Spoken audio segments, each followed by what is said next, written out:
নমস্কার বন্ধুরা, টিএমএস টেকশনে সকল বন্ধুদের স্বাগত জানাচ্ছি। তো আজকের বিষয়টা হচ্ছে কি ধরনের ভিডিও কন্টেন্ট তৈরি করলে ইউটিউব নিজে থেকে আপনাদের ভিডিওগুলোকে বেশি করে প্রমোট করবে। প্রমোট মানে হচ্ছে বেশি করে ভিউজ জেনারেট করবে, বেশি করে রিচ বাড়াবে কি ধরনের ভিডিও তৈরি করলে।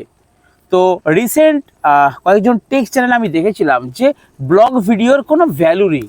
এটা তারা বলছে যে ব্লগ ভিডিওর কোনো ভ্যালু নেই। ব্লগ মানে কীরকম, যে কোনো ধরনের ব্লগ, অর্থাৎ daily blog, daily lifestyle blog. তো এই ধরনের কন্টেন্টের উপরে যারা কাজ করছে তাদের কন্টেন্টের নাকি কোনো ভ্যালু নেই, ব্লগ চ্যানেল নাকি উঠবে না, ব্লগ চ্যানেলের নাকি কোনো দাম নেই, এরকম কিছু ভিডিও আমি দেখলাম। তো আপনাদেরকে আমি বলে দিচ্ছি, আমার যে নিজের মেন চ্যানেল টিএমএস সাউন্ড, সেখানে আমি যখন অনলি ব্লগের উপরে ভিডিও দিই সেই ভিডিওগুলোর আমার রিচ বেশি হয়। কেন রিচ বেশি হয়? আমার মনে হয়, দেখুন কনফার্ম না, ইউটিউব অ্যালগোরিদমের কি নিয়ম আছে সেটা ইউটিউব নিজেও জানায়নি আমাদেরকে, কোনো ক্রিয়েটারকে জানায়নি, ইউটিউবের তরফ থেকে কোনো ভিডিও দেয়নি যে ইউটিউব অ্যালগোরিদমের এরকম নিয়ম, এই ভিডিও বানালে বেশি বেশি করে ভাইরাল হবে। ইউটিউব নিজে থেকে কিছু জানায়নি। তাহলে আমরা বুঝবো কি করে যে কোন ধরনের ভিডিওগুলো বেশি, বাবু চুপ করো, কোন ধরনের ভিডিওগুলো বেশি ভাইরাল হবে? আমাদেরকে কাজ করে করে যেতে হবে, এবং কাজ করে করে যেতে যেতে আমরা বুঝতে পারবো যে এই ধরনের ভিডিওগুলো আমার বেশি ভাইরাল হচ্ছে, এই ধরনের ভিডিওগুলো কম ভাইরাল হচ্ছে। তো কোন ধরনের ভিডিওগুলো বেশি ভাইরাল হয়? যেই ধরনের ভিডিওগুলো, আমার চ্যানেল আমি দেখেছি, আমি ব্লগ টাইপের ভিডিও বানিয়েছি, যেই ভিডিওগুলোর মধ্যে অডিয়েন্সের এনগেজমেন্ট বেশি, মতলব ওয়াচ টাইম বেশি। যেই ভিডিওতে ওয়াচ টাইম বেশি হবে জানবেন সেই ভিডিওটাতে বর্তমান এখন হয়তো বেশি ভিউজ জেনারেট করেনি, কিন্তু আগামী দিনে সেই ভিডিও আপনাকে একটা হিউজ অ্যামাউন্টের ভিউজ জেনারেট করে দিবে। সো বন্ধুরা, আপনারা কিন্তু এমন ব্লগ ভিডিও তৈরি করুন যে ভিডিওর মধ্যে এনগেজমেন্ট বেশি থাকবে। এবারে বলবেন দাদা কি করে আমরা ভিডিও তৈরি করবো যে এনগেজমেন্ট বেশি হবে? এমনভাবে ভিডিওটাকে শ্যুট করুন, ভিডিও দেখুন ঘাস ছেড়ে ছেড়ে আমার গায়ে দিচ্ছে বাবু।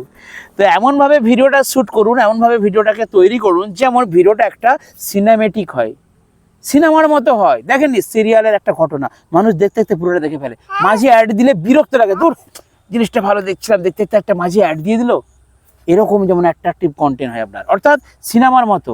আমি জানি জিনিসটার মধ্যে কিছু নেই, কিন্তু সেটাকেই একটা শুটিংয়ের স্টাইলে ভালোভাবে সুন্দরভাবে প্রেজেন্টেশন করুন। আপনার যে বিষয়টা, দেখুন আমি এখন কথায় ভিডিও করছি, আমি এখন বাইকে করে ঘাটাল যাচ্ছিলাম, যেতে যেতে রাস্তার উপরে অন রোড ঘাসের উপরে বসে আমার ছেলেকে নিয়ে একটা ভিডিও আপনাদেরকে শেয়ার করছি। This is the content strategy. অর্থাৎ এটা একটা ভিডিও আমার, কিন্তু আমি এটা কী করছি, সুন্দরভাবে আপনাদের সামনে উপস্থাপন করছি।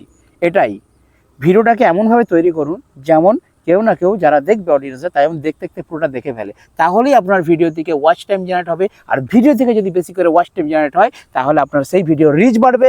আজকে ভিউজ 100-200 হয়ে থেমে গেলেও আগামী দিনে ওই ভিডিওটা আপনাকে হাজার লাখ ভিউজ এনে দিবে। বুঝা গেল? তো আশা করি বন্ধুরা বুঝতে পেরেছেন। তো আপনাদেরকে বলবো ব্লগ ক্যাটাগরিতেই কাজ করুন, কোনো অসুবিধা নেই, কিন্তু কন্টেন্টগুলোকে সিনেমার স্টাইলে করুন। কিছু মিথ্যা কথা বলতে হবে, কিছু নাটকবাজি করতে হবে, সিনেমার মতো করতে হবে, মানে কিছু মিথ্যা কথা বলতে হবে, কিছু অভিনয় করতে হবে, কিছু ওভার স্মার্ট। লোকে বলবে এ বাবা এ তো পুরো জলজান্ত মিথ্যা কথা বলছে রে।